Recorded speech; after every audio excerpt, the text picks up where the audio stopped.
रमा रमा हरे हरे, हरे कृष्णा कृष्णा कृष्णा हरे हरे, हरे राम रमा रमा हरे हरे। जय प्रभुपद जय प्रभुपद, प्रभुपद जय प्रभुपद, जय गुरुदेवा गुरुदेवा, गुरुदेवा जय गुरुदेवा। निताय गौर हरि बोल, हरि बोल, हरि बोल, निताय गौर हरि बोल। हरे कृष्णा। सब भक्तों को मेरा प्रणाम। श्री प्रभुपाद की जय।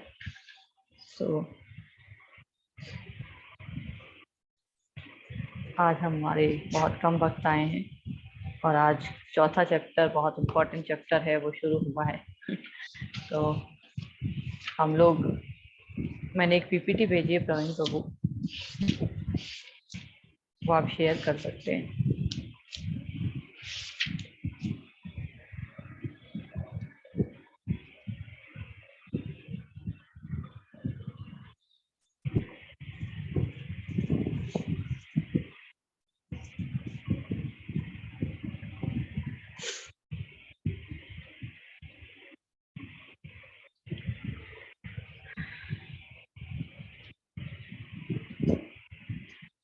एक बार मैं मैसेज भी डाल देती हूँ ग्रुप में, ताकि हम लोग शुरू कर सकें।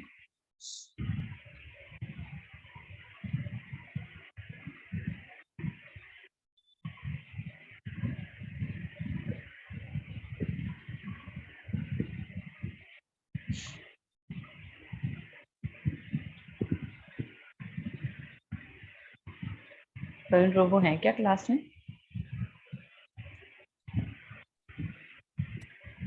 माता जी मैं हूँ, और मैं भी इनको कहती हूँ, है ना, मेरे से भेज देंगे तो मैं कर दूंगी। हाँ ठीक है। तो चौथा चैप्टर जो है दिव्य ज्ञान। 3 चैप्टर तक तो अभी भगवान अपने बारे में बहुत कम बता रहे थे, है ना, और अब चौथे चैप्टर से मेन जो हमको भक्ति योग का ज्ञान है वो शुरू होगा, शुरुआत होगी उसकी। तो पीपीटी का आज का कॉन्सेप्ट इसलिए था क्योंकि हमेशा हम लोग जो चीज़ मैं बताना चाहती हूँ वो रह जाती है इस बार, इसलिए मैंने सोचा कि आज हम पीपीटी के माध्यम से कोशिश करेंगे कि वो सारी चीज़ें कवर हो सके जो हम मैथमेटिकल पोर्शन है इसका वह नहीं हो पाता है। तो जब तक मैं पहला श्लोक पढ़ती हूँ, माता जी शेयर करेंगे तब तक।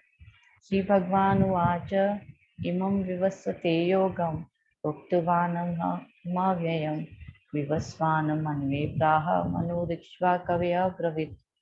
श्री भगवान उवाच, भगवान श्री कृष्ण ने कहा। श्री भगवान उवाच, मैंने पहले भी आपको ये चीज बताई है कि भगवान शब्द जब यूज हो रहा है यहाँ पे, तो ये किसके लिए यूज है?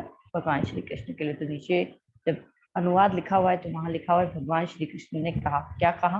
कि मैंने इस अमर योग विद्या का उपदेश सूर्यदेव विवस्वान को दिया। विवस्वान ने मनुष्यों के पिता मनु को उपदेश दिया और मनु ने इसका उपदेश इक्ष्वाकु को दिया। एक सेकेंड।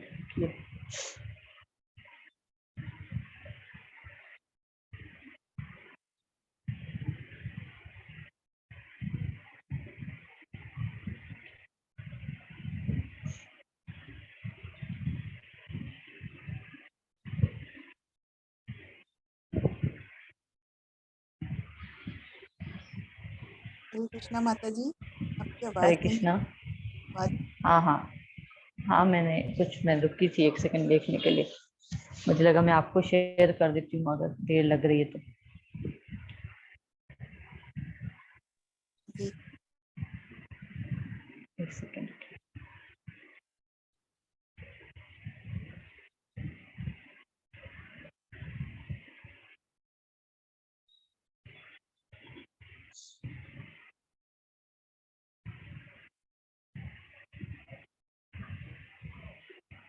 आप शेयर कर दीजिए।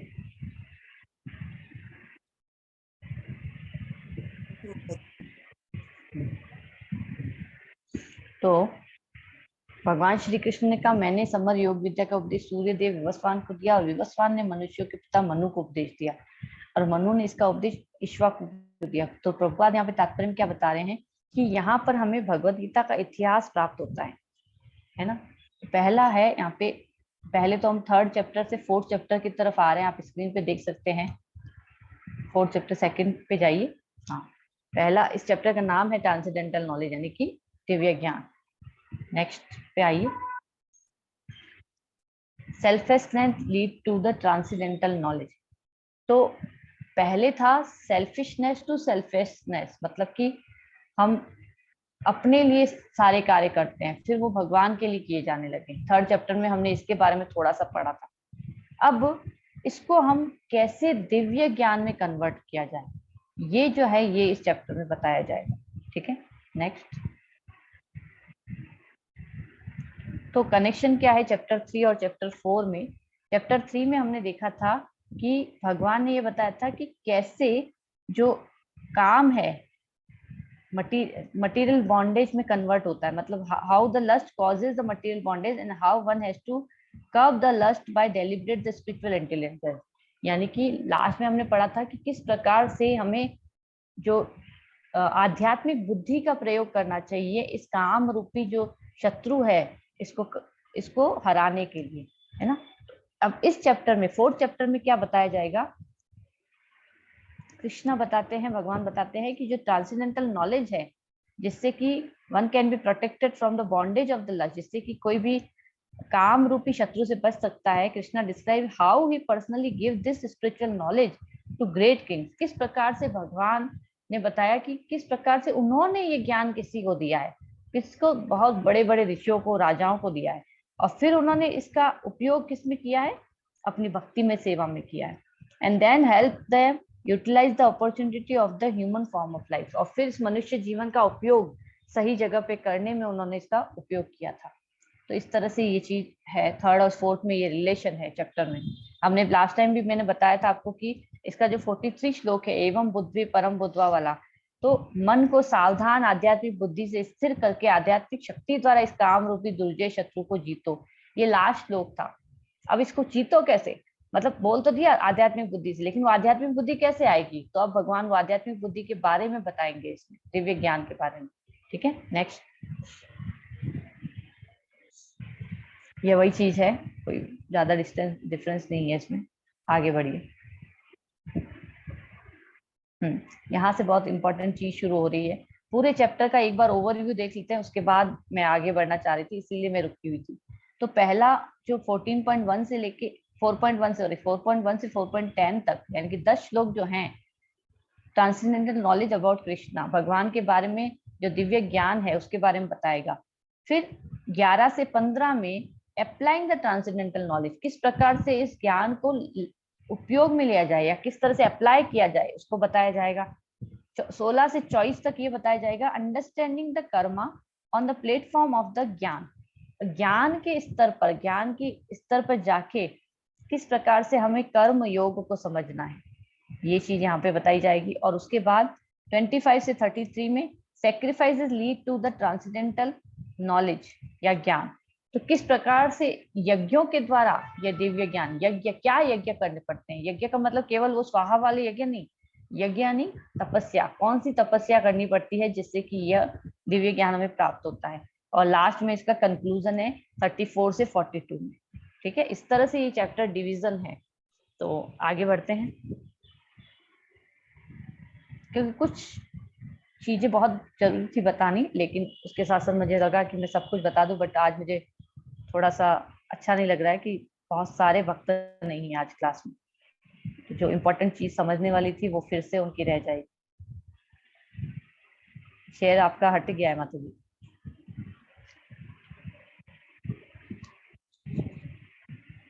तो इसमें विवस्वान जो है वो कौन है? सूर्य देव। तो हम यहाँ पे पहले आज ब्रह्मा जी के बारे में देखेंगे। हम ये देखेंगे कि किस प्रकार से यह ज्ञान जो है दिया गया था। मैं अपनी स्क्रीन एटलीस्ट खोल लूं ताकि मुझे बीच बीच में रुकना ना पड़े। एक सेकंड।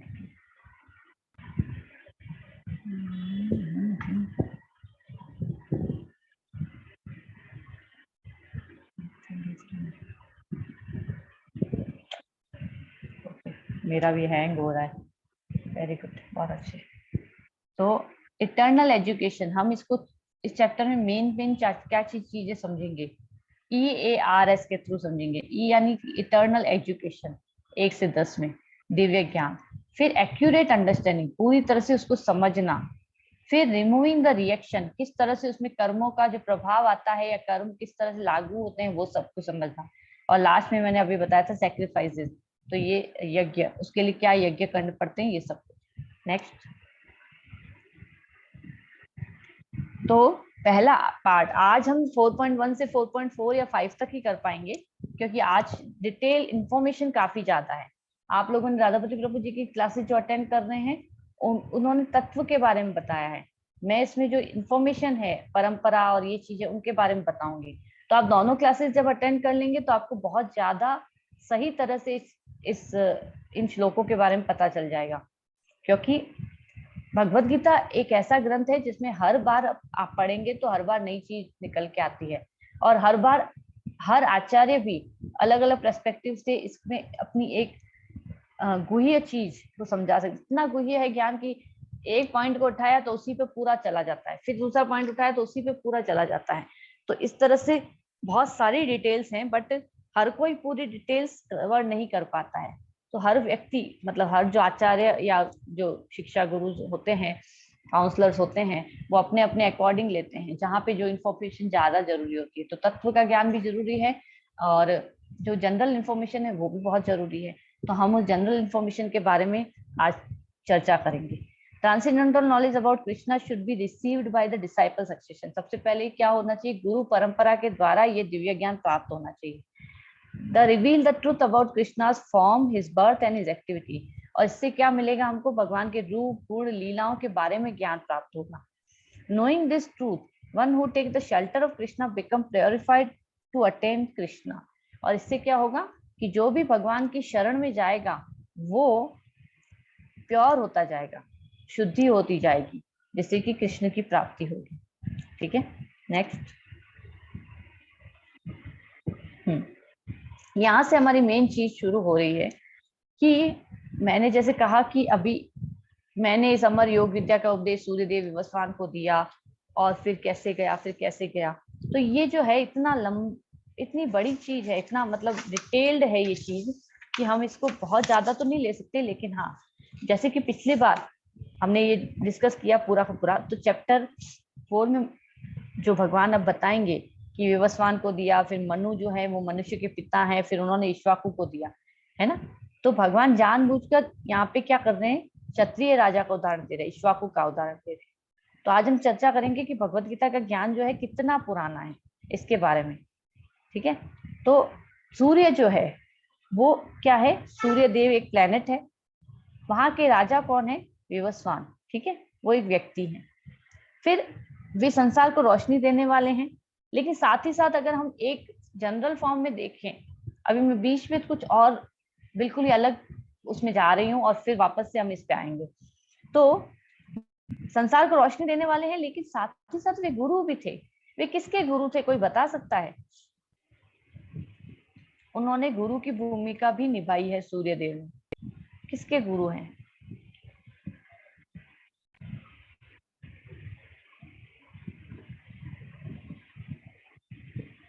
किसी को भी याद नहीं आ रहा? नारद जी के? नहीं,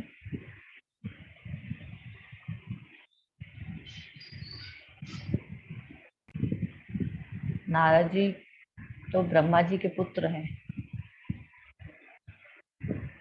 हनुमान जी, आप लोगों को याद हो अगर, तो सूर्य देव की जो हनुमान जी की कथाएं आती थी, तो उसमें हनुमान जी बिल्कुल भगवान सूर्य के रथ के उस तरफ ही मुंह करके, उनकी तरफ मुंह करके उल्टी दिशा में चलते थे और आकाश में उड़ते रहते थे। सूर्य देव तो रथ पर बैठे हैं, वो बोलते थे मेरे पास टाइम नहीं है, मैं इतने सारे लोगों को ऑलरेडी ज्ञान देता हूँ, तुम्हारे लिए मेरे पास टाइम नहीं है। तो ये इस तरह से है। लेकिन हम इस पे क्यों आ रहे हैं, हम थोड़ा सा इसमें इतिहास में जाएंगे पहले। आज इतिहास की बातें पहले होंगी, उसके बाद हम थोड़ा इसमें आएंगे ना। क्यों? क्योंकि जब तक हमें कई बार होता है कि हम ऊपर ऊपर से चलते तो रहते हैं, लेकिन हमें पता नहीं होता है कि ये बोला क्यों जा रहा है, भगवान ने ये बोला क्यों था। तो हनुमान जी के गुरु थे सूर्यदेव। अब गुरु शिष्य परंपरा के बारे में यहाँ पे बताया, इसको दिया, फिर इसको दिया, फिर इसको दिया। अब हमारे केस में हमको इनके बारे में तो नहीं पता है, सूर्यदेव के बारे में पता है, लेकिन विवस्वान कौन है, विवस्वान के बाद मनु कौन है, मनु के बाद इक्ष्वाकु कौन है, ये हमको नहीं पता था। ठीक है, आज मैं ये बता रही हूँ कि विवस्वान का मतलब, विवस्वान जो है सूर्य देव जो है उन्हीं का नाम है विवस्वान। अभी के जो सूर्य लोक के राजा है उनका नाम है विवस्वान। ठीक है ना। अब हनुमान जी के गुरु थे सूर्यदेव, और शिव जी के भी 11 अंश हुए थे, और ब्रह्मा जी ने उनको अलग अलग नाम दिए थे। तो जो 11वां पार्ट था ना शिव जी का रुद्रों में से, वो हनुमान जी थे, हनुमान जी बन के आए थे। तो एक बार उन्होंने देखा, हमको ये स्टोरी वैसे पता है, लेकिन फिर भी जिनको पता नहीं है उसको शॉर्ट में बताने के लिए मैं बता रही हूँ। एक बार सूर्यदेव को देख के, हनुमान जी बच्चे हैं तब, उनको लगता है कि अरे ये तो कितना सुंदर फल है, सुंदर फल है, तो मैं इसको खाऊंगा। आपने ये स्टोरी सब जगह देखी होगी हनुमान जी के उसमें कैरेक्टर्स में। और फिर वो जाते हैं, उड़ते हैं, और फटाफट से जाके छलांग लगा के उनको खाने के लिए चले जाते हैं। और बहुत सुंदर फल है, बहुत मधुर फल है, ऐसा सोच के वो देते हैं। जैसे ही हनुमान जी ने छलांग लगा ली और खा लिया, तो चारों तरफ अंधेरा हो गया। क्यों? क्योंकि रोशनी किससे आती है? रोशनी तो सूर्यदेव से ही आती है ना। अब तो इंद्र अपनी सभा में बैठे थे, और अभी अचानक से अंधेरा हो गया। बड़ी सभा चल रही है। क्यों? क्योंकि ऐसा थोड़ी ना कि सूर्यदेव की रोशनी से सिर्फ ये लोग चलता है, अन्य लोग भी चलते हैं। तो रोशनी से अंधेरा हो गया वहां पे। तो इंद्र वगैरह सब बैठे हैं, अंधेरा हो गया, तो एकदम से सोचते हैं कौन, क्या हो गया, ये क्या हो गया। तो राहु आके बोलते हैं कि मेरे अभी खाने का समय था। किसको? सूर्य को राहु क्या करते हैं? ढक देते हैं ना, खाते हैं तो इसका मतलब वो ढक देते हैं, ग्रहण लगा लेते हैं। लेकिन हनुमान जी खा गए। राहु आके शिकायत करते हैं, और फिर हनुमान जी के पास राहु जाते हैं कि भाई ये तो मेरे टाइम था, तुमने कैसे इसको ग्रहण कर लिया? तो बोले कि नहीं नहीं, भागो यहाँ से। और ऐसे करके हनुमान जी उनको भगा देते हैं। बच्चे हैं लेकिन फिर भी बहुत तेज थे। तो इंद्र ने सोचा कि कोई आतंकवादी आ गया है। इंद्र हनुमान जी से लड़ने के लिए लगे चले गए, और जैसे ही जाते हैं तो हनुमान जी क्या करते हैं, उनके ऐरावत हाथी को भी पकड़ लेते हैं और इंद्र को उठा के फेंक देते हैं। तो इंद्र को गुस्सा आ जाता है। इंद्र फिर उन पे प्रहार करते हैं तो हनुमान जी नीचे गिर जाते हैं, और सूर्यदेव मुक्त हो जाते हैं। उनके मुंह में है अभी, मुक्त हो जाते हैं।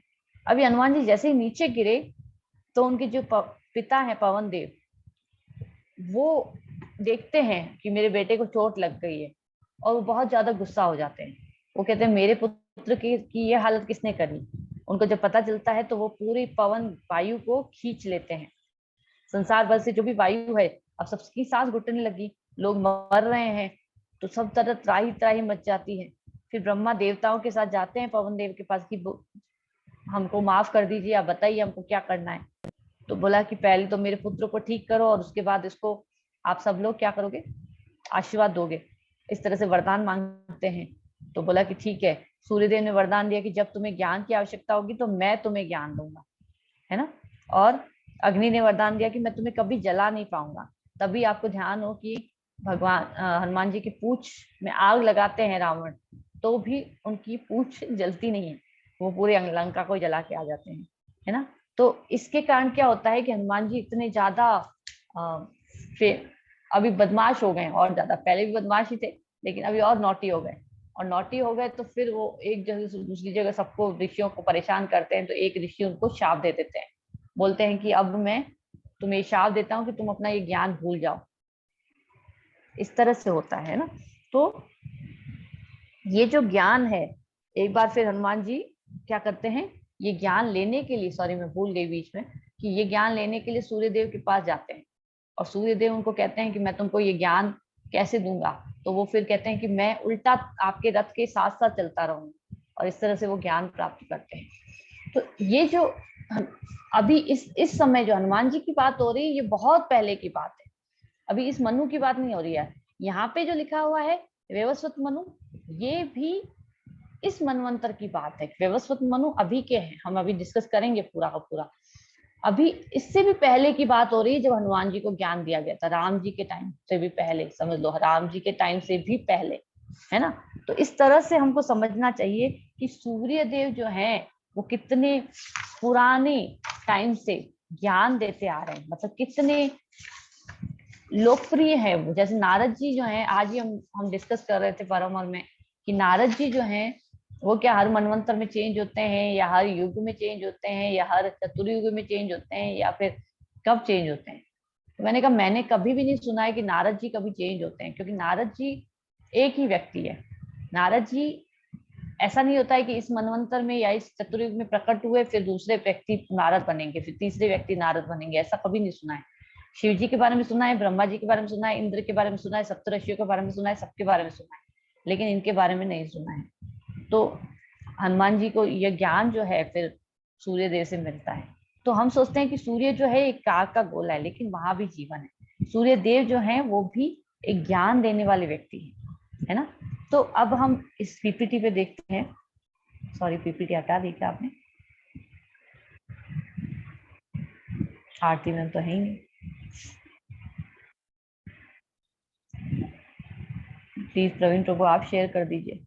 आ गई पीपीटी, वापस शेयर कर दीजिए। तो ब्रह्मा जी के एक दिन जो होता है उसके ऊपर आज हम डिस्कस करेंगे। अब हम इतना ज्यादा आज डिस्कस क्यों कर रहे हैं? मैं इसलिए डिस्कस कर रही हूँ क्योंकि हम हर बार जब भी मैं इस तरह की कोई बात कहती हूँ तो आप लोगों के सबके ऊपर से जाता है सब कुछ। तो मैं चाहती हूँ कि पहले मैं थोड़ा सा आप लोगों को इसके बारे में बता दूं, उसके बाद हम आगे बढ़ें। बिकॉज बार बार थोड़ा जब ज्ञान आता जाएगा इससे रिलेटेड, तब हम इस चीज को और अच्छे से कभी जरूरत होगी तो यूज भी कर पाएंगे, अदरवाइज नहीं यूज कर पाएंगे। तो सूर्य जो है वो एक व्यक्ति है, विज्ञान देने वाले व्यक्ति हैं, और उन्होंने विवस्वान जो है अभी उन्होंने मनु को उपदेश दिया था। अभी हम इससे पहले हम ये देख रहे हैं कि ये इतना लंबा लंबा क्या क्या बताए जा रहे हो। तो ब्रह्मा जी के बारे में पहले हम डिस्कस करेंगे, क्योंकि आगे जाके ब्रह्मा जी का नाम भी आने वाला है। तो मैं पहले ही सारी चीजें पहले आपको बता देती हूँ किस तरह से ये चलता है, मनु क्या होता है, ब्रह्मा जी का एक दिन का उससे क्या रिलेशन होता है, ये सब कुछ। अब हमको ये तो पता है सतयुग होता है, त्रेता होगा, द्वापर होता है, कलयुग होता है। आप स्क्रीन पे देख सकते हैं सतयुग की आयु है 17,28,000 मानवीय वर्ष, मतलब हमारे 17,28,000 वर्ष होते हैं तो एक सतयुग कंप्लीट होता है। त्रेता की है 12 छिन्नू, द्वापर की है 864, और कलयुग की आयु है 432। ठीक है, तो एक चतुर्युग का मतलब होता है सतयुग, द्वापर, त्रेता और कलयुग को मिला के 43,20,000 वर्ष होते हैं। ये होता है एक चतुर्युग। अब बहुत ध्यान से सुनिएगा, बार बार स्क्रीन हट क्यों रही है, कोई और शेयर कर दे या तो इसको। तो 43,20,000 तो है एक चतुर्युग। अब ऐसे 1,000 चतुर्युग जब होते हैं तब ब्रह्मा जी का एक दिन बनता है। ठीक है, एक तो ये चीज। दूसरा, ऐसे ही 71 चतुर्युग जब बनते हैं तो एक मनवंतर होता है।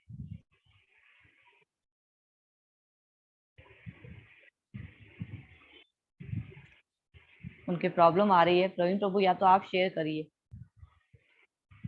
आरती मैम की स्क्रीन शेयर नहीं हो पा रही है, बार बार हट रही है। जी माता जी, ट्राई कर रहे हैं। ठीक।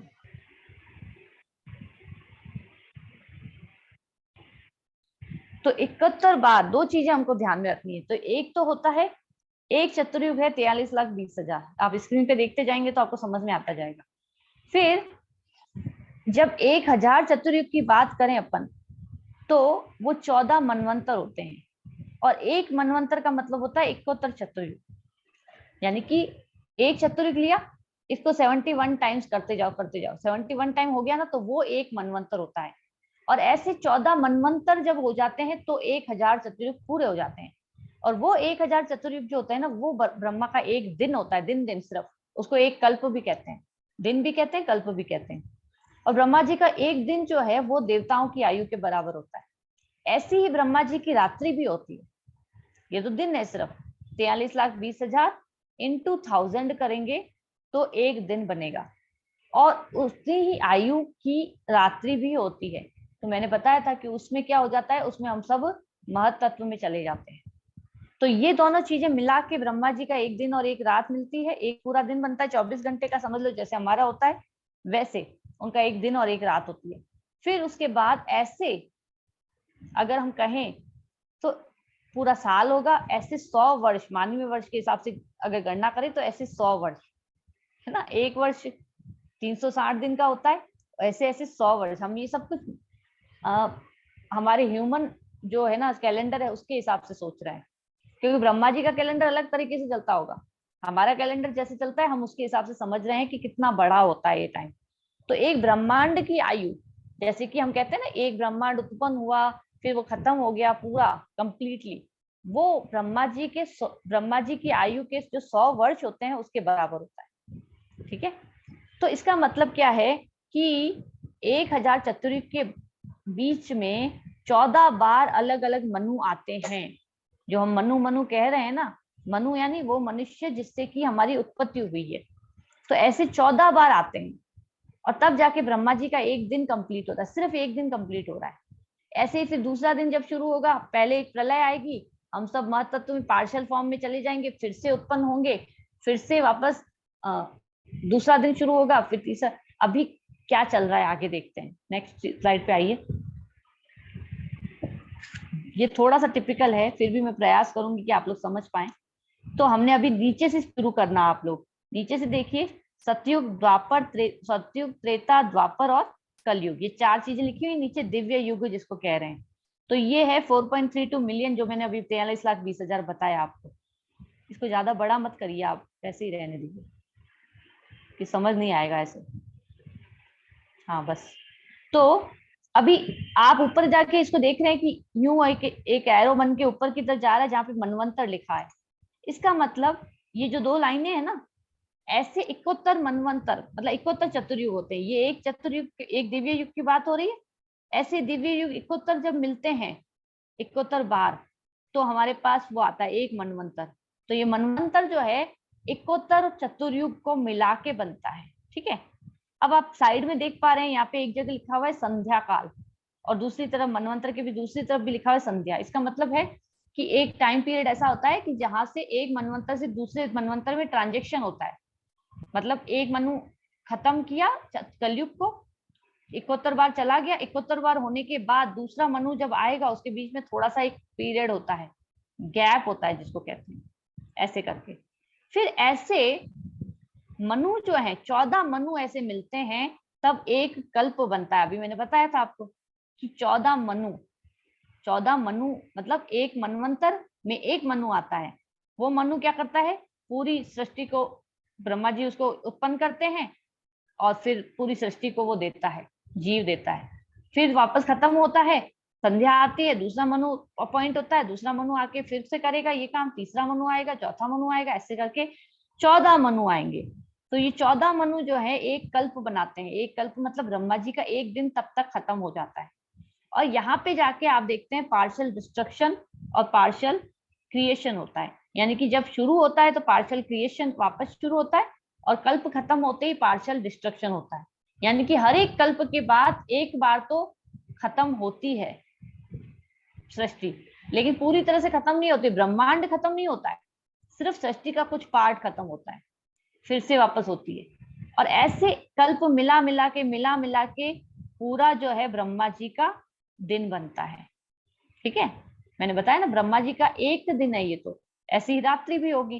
फिर ऐसी एक दिन और एक रात्रि को मिला के 360 बार कर दो तो एक साल बन रहा है।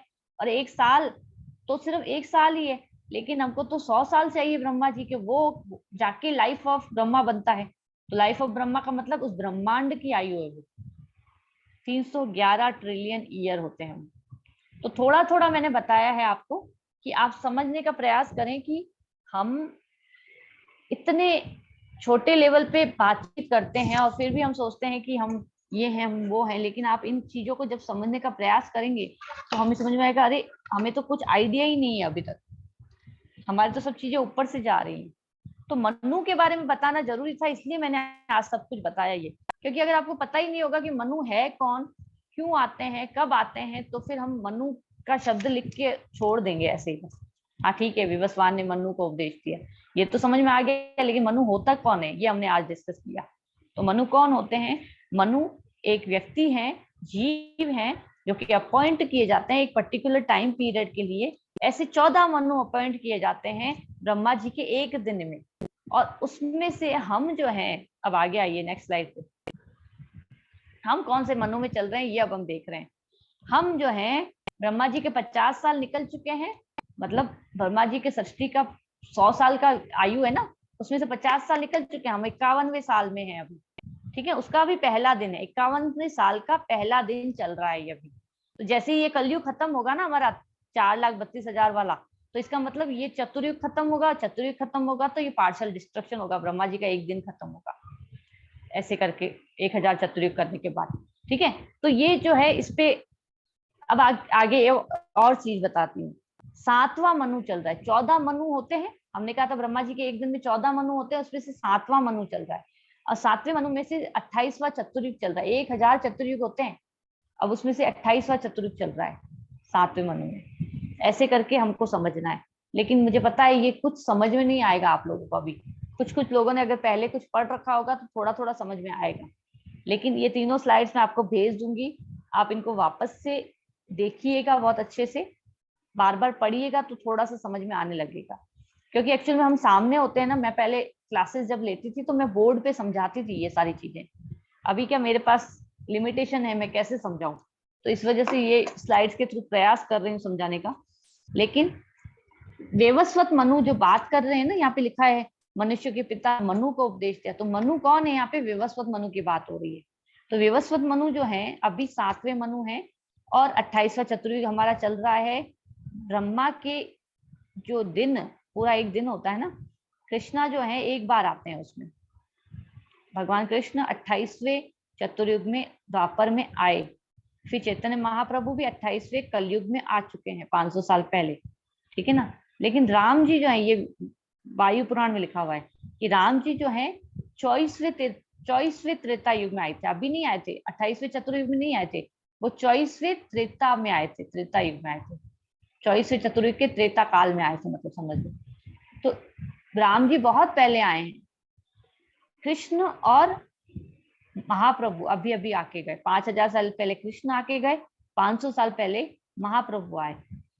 इसीलिए ये संकीर्तन आंदोलन अभी तक चल रहा है, क्योंकि अगले 10,000 साल तक रहेगा, उसके बाद ये भी डिस्ट्रॉय हो जाएगा। क्योंकि सृष्टि जो है ऐसे ही होती है, बार बार भगवान ने एक जगह ये भी बोला कि मैंने ये ज्ञान जब दिया, तो ये परंपरा, आगे बोलेंगे सॉरी, परंपरा छिन्न भिन्न हो गई काल के चलते। तो छिन्न भिन्न कैसे हो जाती है? ऐसे ही तो होती है कि भाई कोई बताने वाला नहीं है, उससे आगे उससे आगे उससे आगे। अच्छा, जैसे कि मान लीजिए कैसे फिर छिन्न भिन्न होती है, जैसे प्रभु जी ने उस दिन क्लास में बताया था कि भाई अपनी मर्जी से हम मॉडिफिकेशन कर देते हैं बातों को, तो क्या होता है, अरे अरे कोई बात नहीं, ऐसे ही बोला गया था। जैसे कि ऋषभ देव की कहानी जब आती है ना, ऋषभ देव के बारे में बताया जाता है, ऋषभ देव भी भगवान के अवतार है एक्चुअली। लेकिन ये जो जैनियों में माना जाता है उनको कि वे ऋषभ देव हमारे हैं। तो एक क्लास में भी, हमारे इस्कॉन सेंटर पे भी एक क्लास हो रही थी, वो एक माता जी बहुत सारे प्रश्न पूछ रही थी ऋषभ देव से रिलेटेड, क्योंकि उनके जहाँ पे जो जैनियों में बताया जाता है वो सब वो डिस्कस कर रही थी। तो मुझे बहुत ज्यादा समझ में नहीं आया, लेकिन इतना समझ में आया कि ऋषभ देव का जो ज्ञान था वो एक राजा ने लिया था, उनका नाम मैं भूल रही हूँ, और उन राजा ने क्या किया था, उसको अपने हिसाब से थोड़ा सा मॉडिफाई कर दिया। फिर लोगों ने क्या किया, उसको राजा को के ज्ञान को अपने लेके एक परंपरा बना ली, ये जैनियों का समाज जो आ गया। तो इस तरह से अब ओनली जैनियों की बात नहीं हो रही, यहाँ पे और भी बहुत सारी बातें हैं। बुद्धिज्म में भी ऐसे ही हुआ था। बुद्ध जो है वो क्यों आए थे, किस अवतार का, उस अवतार का क्या उद्देश्य था, वो एक अलग ही उद्देश्य से आए थे, ठीक है, अहिंसा परमो धर्म। लेकिन फिर हमने कहा कि भाई हम तो अब भगवान को नहीं मानते, निराकार को। ऐसे करके करके क्या होता है, परंपरा छिन्न भिन्न हो जाती है। तो तभी आप लोगों ने क्लास सुनी होगी अगर, प्रभु जी ने बताया था कि परंपरा जो है क्यों छिन्न भिन्न होती है, क्योंकि हम अपनी मर्जी लगाते हैं, अपना दिमाग लगाते हैं, एज इट इज नहीं देते हैं। और जब वो छिन्न भिन्न हो जाती है तो भगवान को फिर से स्थापित करने के लिए किसी को भेजना पड़ता है या खुद आना पड़ता है, ऐसा होता है ना। तो एक सेकेंड रुकिए, यहाँ पे क्या लिखा हुआ प्रभुपाद बता रहे हैं, इस मनवंतर में सूर्यदेव विवस्वान कहलाता है, यानी कि सूर्य का राजा, और सूर्य सभी लोगों का राजा है, और सूर्यदेव सूर्य ग्रह पर शासन करता है। सूर्य कृष्ण के आदेश पर घूमता है, और भगवान कृष्ण ने विवस्वान को भगवत गीता का ज्ञान समझाने के लिए अपना पहला शिष्य चुना था। अतः गीता किसी मामूली सांसारिक विद्यार्थी के लिए कोई काल्पनिक भाषण नहीं, अपितु ज्ञान का मानक ग्रंथ है। तो सबसे पहले सूर्य के देवता विवस्वान को भगवान ने ज्ञान दिया था। फिर आगे लिखा हुआ है कि त्रेता युग के आदि में विवस्वान ने परमेश्वर संबंधी इस ज्ञान को उपदेश मनु को दिया था। मनु कौन? हम जिस मनु की बात कर रहे हैं वैवस्वत मनु। और वैवस्वत मनु कौन है इसके बारे में मैं अभी थोड़ी देर में बताती हूँ आपको। और फिर इसने मनु ने क्या किया था, अपने पुत्र इक्ष्वाकु को ये ज्ञान दिया था। और इक्ष्वाकु जो है रघुकुल, राम जी जिस अवतार जिस कुल में आए थे, रघुकुल, उनके पहले पूर्वज थे एक्चुअली इक्ष्वाकु। इक्ष्वाकु इस पृथ्वी के शासक थे और रघुकुल वंश जो था ना उसके पूर्वज थे। और फिर उसी वंशावली में राम जी प्रकट हुए थे। इस तरह से हुआ था, ठीक है ना। तो आगे बढ़ी, ये नाम कुछ दिए हुए हैं। स्वयंभू मनु पहले आए थे पीरियड में, यानी कि 0 से 308 मिलियन ईयर्स। इसको मैं नहीं पढ़ रही हूँ फटाफट। फिर सार्वजोचिक्षा है, उत्तमा है, रेवत है, तमस है, चक्षुषाश है, वेवस्वत है। अब आगे वेवस्वत तो अभी चल रहे हैं।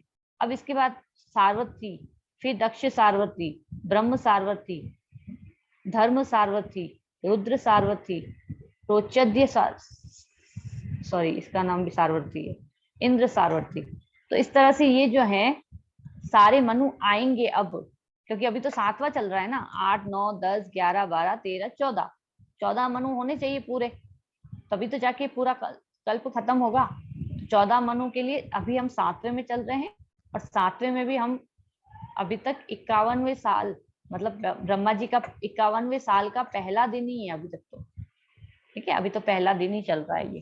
तो इस तरह से ये चीज है। अभी इसके आगे भी बहुत कुछ प्रभुपाद ने समझाया है, लेकिन मुझे पता है कि वो थोड़ा सा बहुत टफ लेवल पे चला जाएगा, इसलिए मैं उसको लेऊंगी नहीं आज। फिर कभी हम कभी और अच्छे से डिस्कस करेंगे, तब और बताऊंगी इसको। आगे पढ़िए।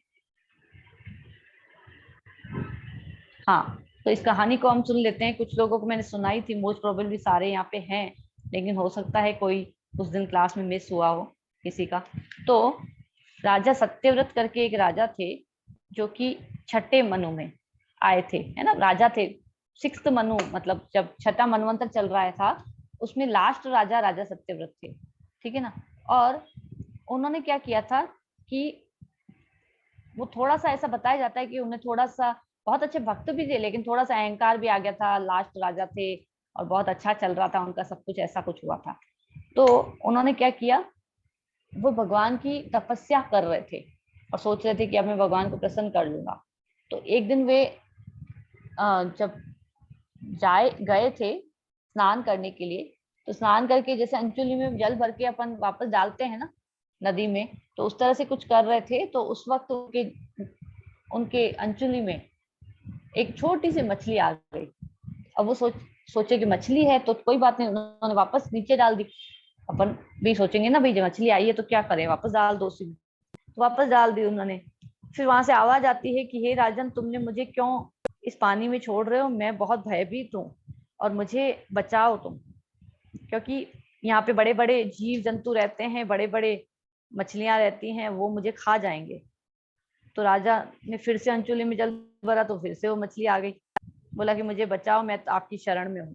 राजा ने कहा ठीक है। उन्होंने कमंडल में उसको डाला और वो लेके गए और उन्होंने भाई सेवकों को बोला कि अब इनके लिए कोई अच्छी सी व्यवस्था कर लो, इनको अच्छे से डाल के रख लो कहीं पे। थोड़े से एक छोटे से कमंडल में, कमंडल मतलब एक कुंड में डाल के उनको रख दिया, छोटे से पॉट में डाल के रख दिया। तो थोड़े समय के बाद, नहीं एक ही दिन में वो मछली उस पॉट को पूरा कवर कर लेती है। फिर से कहती है कि मुझे बचाओ मुझे बचाओ। तो सेवक आके राजा को बताते हैं भैया वो तो पूरी बड़ी हो गई है पॉट जितनी, अभी क्या करें। बोला एक बड़ा पॉट ले लो, उसमें डाल दो। फिर उसमें डाल दिया जाता है। फिर से देखते हैं तो एक दिन में वो फिर से मछली बड़ी हो जाती है। अभी राजा सोचते हैं कि ठीक है अब क्या करें, कुएं में डाल देते हैं। तो कुएं में जाके डालने लगते हैं तो मछली कहती है कि मैं तो इसमें भी बड़ी हो जाऊंगी, लेकिन वो डालते हैं और जैसे ही एक क्षण में फिर बड़ी हो जाती है वो मछली, पूरे कुएं को कवर कर देती है। फिर राजा कहता है कि अच्छा चलो झील में डाल देता हूँ, नदी में डाल देता हूँ। तो वहां डालने जाते हैं तो वो मछली मना कर देती है कि आप मुझे यहाँ पे भी डालेंगे तो मैं फिर से बढ़ जाऊंगी, आप मुझे किसी सुरक्षित स्थान पर डालिए। तो कहते हैं कि फिर अब मैं तुम समुद्र में डाल देता हूँ ताकि तुम पूरी जितना भी अपना आकार लेना है तुम ले सको। तो उसके लिए भी वो मना कर देती है। फिर राजा समझ जाते हैं, राजा कहते हैं कि आप कौन है और आप मेरी क्यों परीक्षा ले रहे हैं, तो आप मुझे बताइए प्लीज। तो ये भागवतम के 8th कैंटो में ये कथा लास्ट में आती है। तो फिर वो मछली बहुत बड़ी हो जाती है और वो राजा को कहती है कि मैं स्वयं अभी, क्योंकि अभी प्रलय आने वाली, चाक्षुष मनु का कार्यकाल था, छठा मनु था, मतलब वैसे कुछ ऐसा होता नहीं है। मैंने कथा सुनाई थी कि वैसे ब्रह्मा जी पूरे एक दिन में सोते नहीं है कभी भी, लेकिन उस टाइम पीरियड में कुछ समय के लिए ब्रह्मा जी को झपकी आने लगी। तो झपकी आने लगी और भगवान को पता चल गया कि भैया अब ये प्रलय आने वाली है। तो भगवान ने राजा सत्य को कहा जाके कि अभी प्रलय आएगी और इस प्रलय में सब कुछ एक समय के, थोड़े समय के लिए नष्ट हो जाएगा। तो तुम क्या करना, मैं तुम्हारे पास एक बहुत बड़ी नाव भेजूंगा, तुम उसमें जो भी हमारे मेल और फीमेल्स हैं, मतलब हर जीव के, उनको भर देना, सारी औषधियां भर देना, जो भी अच्छी खनिज पदार्थ हैं, जो भी धातुएं हैं अच्छी अच्छे, सब कुछ, वो सब कुछ उसमें भर देना। जो भी ऋषि हैं, हमारे साधु संत हैं, उनको भी डाल देना उसमें, मतलब अपने साथ ले लेना। और इस तरह से तुम आना आगे और फिर मैं तुम्हें मिलूंगा। तो इस तरह से राजा सत्यव्रत ऐसे ही करते हैं। बड़ी सी नाव आती है, प्रलय शुरू होती है, तो राजा सबको उसमें नाव में डाल देते हैं और बहुत बड़ी नाव है।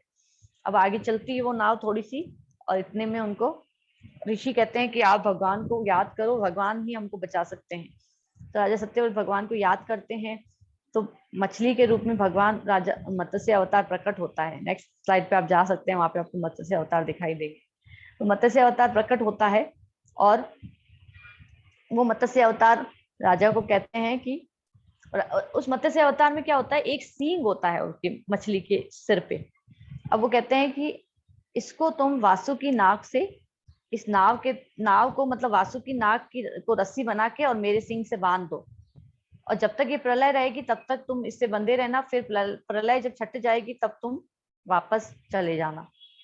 तो इस तरह से भगवान मत्स्य अवतार बनते हैं और फिर राजा उसमें बंधे रहते हैं।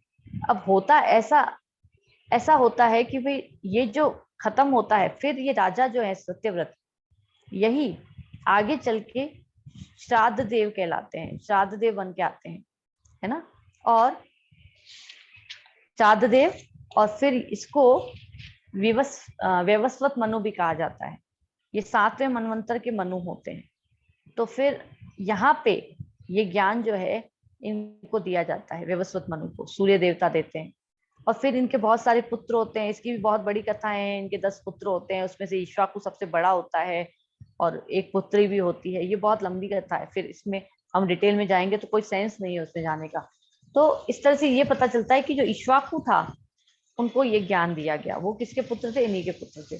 अब ईश्वाकु भी आगे चल के फिर एक मनु बनेंगे, इस तरह से होता है। तो ये जो है, ये मत्स्य अवतार की कहानी है, जिसके थ्रू हमें पता चलता है कि मनु, जो अभी जो मनु है वो ये राजा सत्यव्रत हैं, वेवस्वत मनु, जिनको ये ज्ञान किसने दिया था, सूर्य देव ने दिया था, विवस्वान ने दिया था।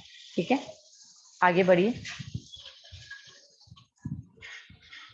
हाँ, तो अब हम सेकंड श्लोक पे आते हैं। पहले श्लोक में हमने बहुत चीजें, मैंने अभी भी ऊपर ऊपर से बताया, ब्रह्मा जी का एक दिन, ये सब कुछ बहुत डिटेल में बताया जा सकता है, लेकिन पहली बार बता रही हूँ ना, तो आप लोगों को बहुत भारी लगने लग जाएगा अगर मैं बहुत डिटेल में बताऊंगी। तो इसलिए मैंने सिर्फ इतना सा बताया आप लोगों को कि ब्रह्मा जी का एक दिन होता है। ब्रह्मा जी के एक दिन में एक कल्प भी जिसको कहते हैं, 71 चतुर्युग होते हैं, या फिर 14 मनवंतर होते हैं। सॉरी, 1000 चतुर्युग होते हैं और 14 मनवंतर होते हैं। ठीक है ना। और 71 चतुर्युग जो होते हैं, ब्रह्मा जी, एक सेकंड, वो वाली स्लाइड वापस निकालिए प्लीज, 4 स्लाइड आगे जाइए। एक चीज जो मैं बताना चाह रही थी भूल गई शायद। हाँ, तो जो 71 बार चतुर्युग होता है ना, वो एक मनवंतर होता है। यानी कि एक मनवंतर में एक मनु जो है वो शासन करता है, फिर दूसरा मनु आता है, फिर उसको रिस्पॉन्सिबिलिटी दी जाती है कि अब तुम शासन करोगे और तुम प्रजातियों को उत्पन्न करोगे। जैसे कि राजा सत्यव्रत को रिस्पॉन्सिबिलिटी दी गई थी कि तुम सबको बचा के रखो, अभी अगली बार जब तुम मनु बनोगे तो तुमको इनकी जरूरत पड़ेगी। तो फिर वो दूसरे मनु में व्यवस्थित मनु जब आते हैं, राजा श्राद्ध देव बनते हैं, तो उस वक्त उनको ये रिस्पॉन्सिबिलिटी दी गई। तो अभी जो ये परंपरा हमारा जो जीव, हम सब जो जीव हैं, इस व्यवस्थित मनु के द्वारा ही उत्पन्न किए गए हैं, ऐसा है। ठीक है, अब वापस से जाइए उस पे। अब सेकंड श्लोक पे हम आते हैं।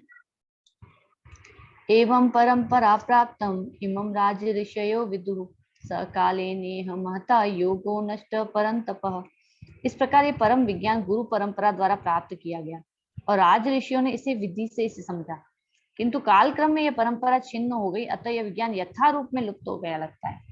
तो जो ये विज्ञान है, यही चीज इंग्लिश में यहाँ पे लिखी हुई है कि ये एक्चुअली में मेरे द्वारा ही दिया गया, भगवान कह रहे हैं गुरु परंपरा के द्वारा, लेकिन टाइम के साथ साथ ये क्या है, लुप्त हो गया है। ठीक है, नेक्स्ट। तो गुरु शिष्य परंपरा क्या होती है, आगे बढ़ के आगे करिए। भगवान कृष्ण जो हैं उनसे ब्रह्मा जी उत्पन्न हुए, लक्ष्मी जी, शिव और 4 कुमार, ये 4 परंपराएं निकलती हैं। ठीक है ना। तो मध्वाचार्य जो हैं वो ब्रह्मा जी के द्वारा आए और रामानुजन आचार्य जो हैं वो लक्ष्मी जी की परंपरा में आते हैं, भगवान शिव की परंपरा में विष्णु स्वामी आते हैं और निम्बाकाचार्य जो हैं वो 4 कुमार की परंपरा में आते हैं। तो ये चारों जो हैं गुरु परंपरा ही कहलाती है, क्योंकि भगवान के द्वारा इनको ज्ञान दिया गया और इनके ज्ञान के द्वारा आगे आगे आगे ज्ञान आया। तो हमारे जो मध्वाचार्य हैं, फिर उसके बाद महाप्रभु आते हैं, महाप्रभु से हम तक आता है ये ज्ञान। इस तरह से ज्ञान हम किसमें है, ब्रह्म गौड़ीय वैष्णव संप्रदाय, ब्रह्मा जी के संप्रदाय में है, ब्रह्मा जी की परंपरा में है। और बाकी सारे भी अभी चल रहे हैं लेकिन कम है। कम मतलब इस ज्ञान को क्योंकि बहुत ज्यादा आगे बढ़ाया नहीं गया तो वही लुप्त हो जाता है ना। जैसे बहुत कम लोग, ऐसे नहीं है कि है नहीं है, लेकिन इसके कंपैरिजन में ब्रह्म संप्रदाय के कंपैरिजन में बहुत कम है। ऐसा नहीं है कि नहीं है तो सही बट कम है। आगे बढ़िए। ठीक है, थर्ड पे हम बाद में आते हैं। थोड़ा सा मैं प्रभुपाद के तात्पर्य से पढ़ लेती हूँ, फिर उसके बाद आगे बढ़ते हैं। तो यहाँ ये स्पष्ट कहा गया है कि गीता जो है राज ऋषियों के लिए थी, क्योंकि वे इसका उपयोग प्रजा के ऊपर शासन करने में करते थे। मेरी आवाज थोड़ी सी आज दबी हुई है तो कृपया करके थोड़ा टॉलरेट करें। तो निश्चय ही भगवत गीता कभी भी आसुर पुरुषों के लिए नहीं थी, जिससे किसी को भी इसका लाभ न मिलता। अतः जैसे ही असाधु भाष्यकारों के नीच स्वार्थ से गीता का मूल उद्देश्य उच्छिन्न हुआ, वैसे ही पुनः गुरु परंपरा स्थापित करने की आवश्यकता प्रतीत हुई। 5000 वर्ष पूर्व भगवान ने स्वयं देखा कि गुरु परंपरा टूट चुकी है, तो उन्होंने घोषित किया कि गीता का उद्देश्य नष्ट हो चुका है। तो अभी मैंने बताया था, राधापति प्रभु ने इसी चीज पे बहुत ज्यादा डिटेल में डिस्कशन किया था कि कैसे फिर हमको करना चाहिए कि जिससे ये गुरु परंपरा नष्ट ना हो। अभी भी लोग भगवद गीता के ज्ञान को, प्रभुपाद ने इसको लिखा है Bhagavad Gita as it is, लेकिन आप देखते हैं कि लोग अपनी सनक के अनुसार भगवद गीता के इस श्लोक में ये लिखा हुआ था, लेकिन इस्कॉन वालों ने ऐसा लिख लिया है, वैसा लिख लिया है, बहुत कुछ बोलते हैं। वो इसलिए क्योंकि कोई भी भगवान के इस साकार रूप को समझना नहीं चाहता और एक्सेप्ट नहीं करना चाहता। एक से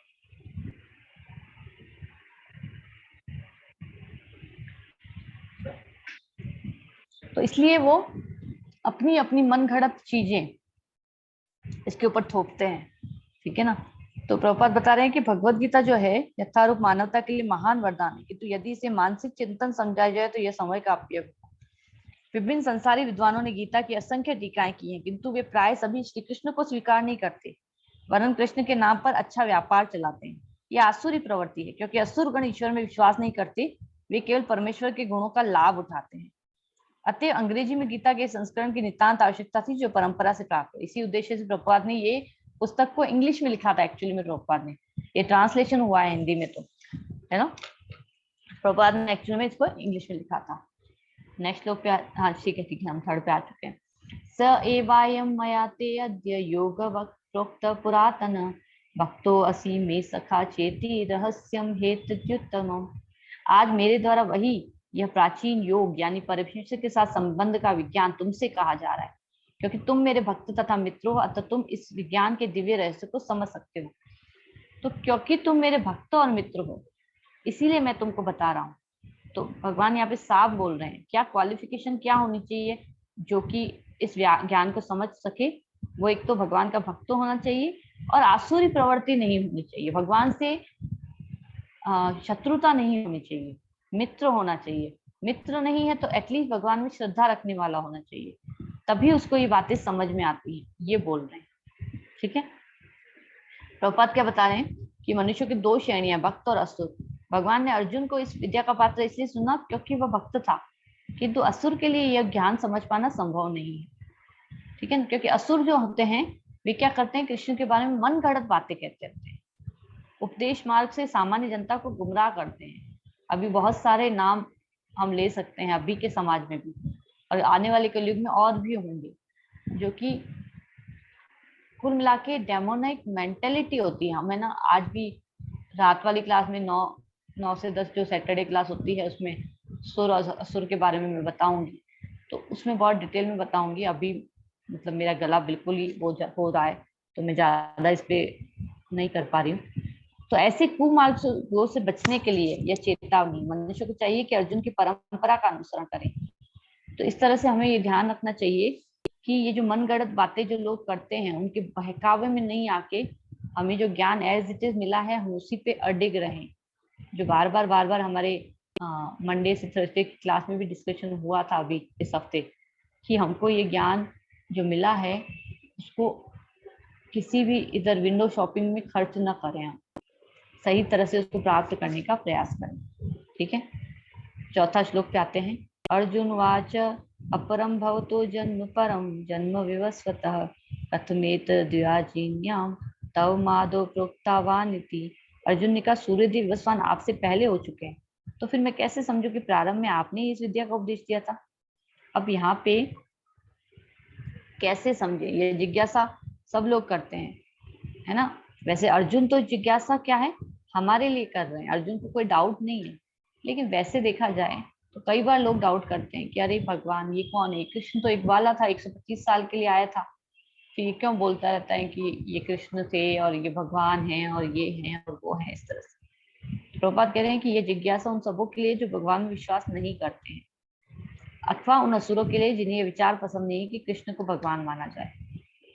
उन्हीं के लिए अर्जुन ये बात पूछ रहा है, मानो वह स्वयं भगवान कृष्ण से अवगत ना हो। अर्जुन तो बहुत अच्छे से जानते थे कि भगवान कौन है, लेकिन प्रामाणिक तौर पे स्थापित करने के लिए बात को, क्योंकि भगवान जब बोलेंगे परंपरा के द्वारा ये स्थापित हो जाएगी बात, इसलिए अर्जुन प्रश्न पूछ रहे हैं। ठीक है, नेक्स्ट पे आ जाइए।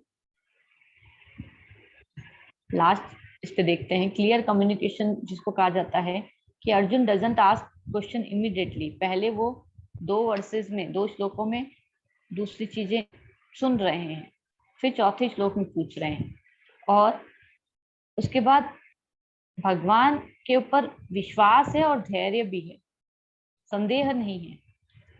चैलेंजिंग जो कम्युनिकेशन होता है ना, कई बार हम है ना किसी से चैलेंज करके पूछते हैं कि क्या तुम प्रूव करो कि तुमने जो बोला है वो सही है, वैसा नहीं है। यहाँ पे हम्बल फॉर्म में अर्जुन पूछ रहे हैं कि भाई मुझे ये समझ नहीं आ रहा है कि ऐसे कैसे हुआ, आप तो अभी अभी आए हैं, तो फिर ये ज्ञान आपने कैसे दे दिया था, आप कह रहे पहले भी मैं था और ऐसे वैसे ये सब।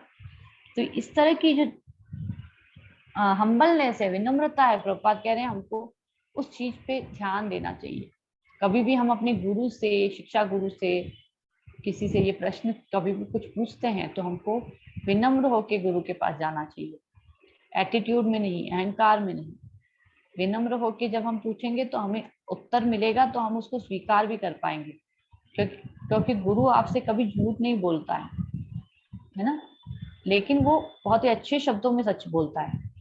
तो कई बार तो वो हम उस एक्सेप्टेंस में नहीं होते हैं, तो हम उन शब्दों को सहन नहीं कर पाते हैं। तो इस वजह से हमें सत्य सुनने की भी आदत होनी चाहिए और सत्य बोलने का भी हैबिट होना चाहिए, बट सच को कैसे बोलना है ये भी बहुत इंपॉर्टेंट है। तो अर्जुन यहाँ पे प्रश्न जब पूछ रहे हैं तो हम्बल वे में पूछ रहे हैं, भगवान को चैलेंजिंग मूड में नहीं पूछ रहे हैं। ठीक है, इसके आगे एक श्लोक मुझे और लेना था, लेकिन मेरा गला बहुत ज्यादा पेन कर रहा है, तो मैं यहीं पे समाप्त करती हूँ। किसी का कोई प्रश्न है तो आप पूछ सकते हैं।